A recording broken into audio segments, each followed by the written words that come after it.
L'Amen Art Fair donc, que vous avez créé se déroulera cette année du 19 au 22 mai. Ce sera dans quelques jours à la Maison des Ventes Cornette de Saint-Cyr à Paris. Est-ce que vous pouvez nous dire d'abord quel est l'état d'esprit cette année de l'événement, la thématique? Top. Alors cette année, on a voulu avoir un focus sur la modernité. Pourquoi la modernité? On ne peut pas comprendre le contemporain si avant on n'a pas les bases de la modernité. On voit les œuvres qui défilent. Hein. Et dans la modernité aussi, ce qui est intéressant, c'est de pouvoir comprendre pourquoi les artistes ont commencé comme ça. On ne peut pas parler des mêmes modernités parce qu'au Moyen-Orient, nous n'avons pas eu les mêmes guerres que nous ici en Occident, donc on n'a pas la même modernité. En revanche, les artistes du Maghreb et du Levant, les Iraniens aussi ont eu énormément d'influence avec l'école de Paris. Les professeurs allaient d'une région à l'autre et de voir comment les artistes du Moyen-Orient ont pu s'inspirer et récupérer des informations, des images, des sensations de ce qui se faisait en Occident, c'est juste waouh. Alors quelle discipline? Peinture, sculpture, photographie également? Vidéo, installation et NFT quand même, il faut être... On va en parler des NFT justement, parce que pour le commun des mortels, c'est pas évident. Moi, je vous cache pas que j'ai beaucoup de mal avec ce concept, mais vous allez tout nous expliquer. Alors, une quarantaine d'artistes essentiellement libanais, un peu plus, mais aussi syriens, oui, c'est ça, on a une cinquantaine d'artistes effectivement libanais, mais autrement, on a plus de 22 nationalités d'artistes des régions du Maroc jusqu'en Iran et jusqu'en Orient. Ouais. Voilà. Alors on va en commenter quelques-unes. D'ailleurs, peut-être Baya, exposée chez Haïn Gallery. C'est à Paris. On va voir Baya. Vous allez nous en parler. On va en décliner comme Baya, ça quelques-unes. C'est une artiste vraiment extraordinaire, en fait algérienne, qui a une vie passionnante puisqu'elle était artiste alors qu'elle n'avait pas le droit de l'être, puisqu'elle était d'une famille très conservative avec un mari un peu oppressant.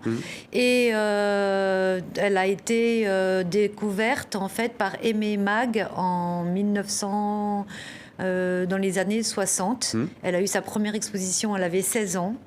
Et elle a travaillé beaucoup avec Matisse, avec Picasso, avec tous les grands artistes. Et c'est une artiste qu'on redécouvre. Donc par rapport à l'Europe, on va dire que c'est une artiste émergente pour nous ici en Occident. Mais en fait, dans son pays, au Maghreb, c'est une star. Elle sera représentée effectivement, mais par 3 galeries. Il y a la Haïn Gallery, il y a la galerie Le Violon Bleu, et puis la galerie El Marsa qui est en Tunisie. C'est une sublime artiste. D'ailleurs, en ce moment, il y a une exposition à l'Institut du monde arabe avec des artistes, des œuvres de Baya, et une autre à l'Institut du monde arabe aussi de Tourcoing. Bref, en ce moment, tout le monde commence à s'exciter et à se dire il y a un truc avec cette artiste. Il y a un frémissement. Ouais. L'école de Casablanca, cette fois, on va voir 2 autres œuvres, l'une de Khaled Ben Slimane et de Mohamed Melehi.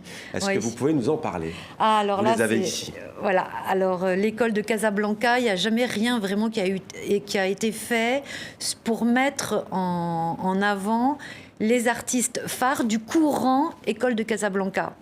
Et là, on a voulu donc, grâce à notre commissaire d'exposition Fadia Antar, mettre en avant ces artistes, donc ceux qui ont créé l'École de Casablanca.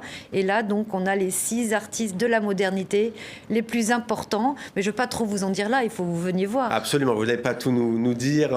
Alors, les NFT, donc, je vais le dire, il s'agit en réalité de jetons numériques uniques en leur genre, les jetons non fongibles, impossibles à dupliquer. Là, je lis bien ma note. Ils fonctionnent sur le même principe que la crypto-monnaie, en fait. Oui. Une fois qu'on a dit ça, on parle beaucoup des NFT dans le monde de l'art, notamment. Qu'est-ce que c'est, selon vous?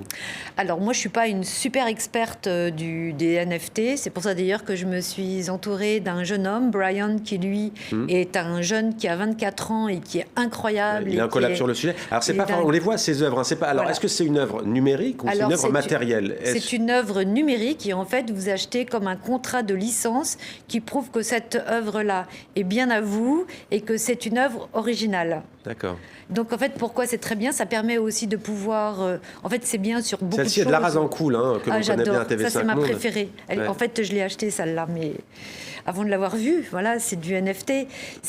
Ça, regardez, c'est extraordinaire, cette nature morte, mais de toute beauté. Donc, en fait, vous achetez... Ce qui est bien avec le NFT, c'est qu'on sait exactement... Il ne peut pas y avoir de faux, puisqu'en fait, vous achetez un contrat comme un certificat d'authenticité de cette œuvre. Et en fait, toute la chaîne après, si moi je vous le revends, par exemple, eh bien, dans tout l'historique de l'œuvre, c'est comme un passeport pour une œuvre. Il n'y a pas de risque de spéculation, justement, non? Si, forcément. Si je vous la revends, je vais vous la revendre plus cher que je ne l'ai achetée, forcément. Ouais, c'est du... Une réaction peut-être, Chanel Ossati, peut-être une BD en NFT? Non, oui, j'aimerais bien faire un NFT de l'une Il y a de vos déjà planches. des BD en numérique, mais c'est vrai que moi j'en ai entendu parler et c'est vrai que j'aime bien voir d'abord ce que ça donne avant de me lancer, mais pourquoi pas, hein, il faut vivre avec son temps, évoluer, et puis ça a l'air de fonctionner, il y a beaucoup de gens qui s'y intéressent. Et donc dans le monde arabe, c'est devenu tendance aussi, diriez-vous? En fait, ce qui est Vous ne important... pouvez pas l'éviter parce que là, il y a un espace dédié, hein, on est bien d'accord, oui, je n'ai pas tout à précisé. fait. Mais oui. Et une conférence aussi qui sera le samedi après-midi. En fait, beaucoup d'artistes dans le monde arabe ne peuvent pas s'exprimer comme ils veulent à cause de la censure. Et donc, grâce aux NFT, donc ils ne dépendent pas d'une juridiction, ils peuvent s'exprimer. Regardez cette œuvre derrière vous, elle est sublime. Là, ils peuvent s'exprimer et dire vraiment ce qu'ils pensent sans être condamnés.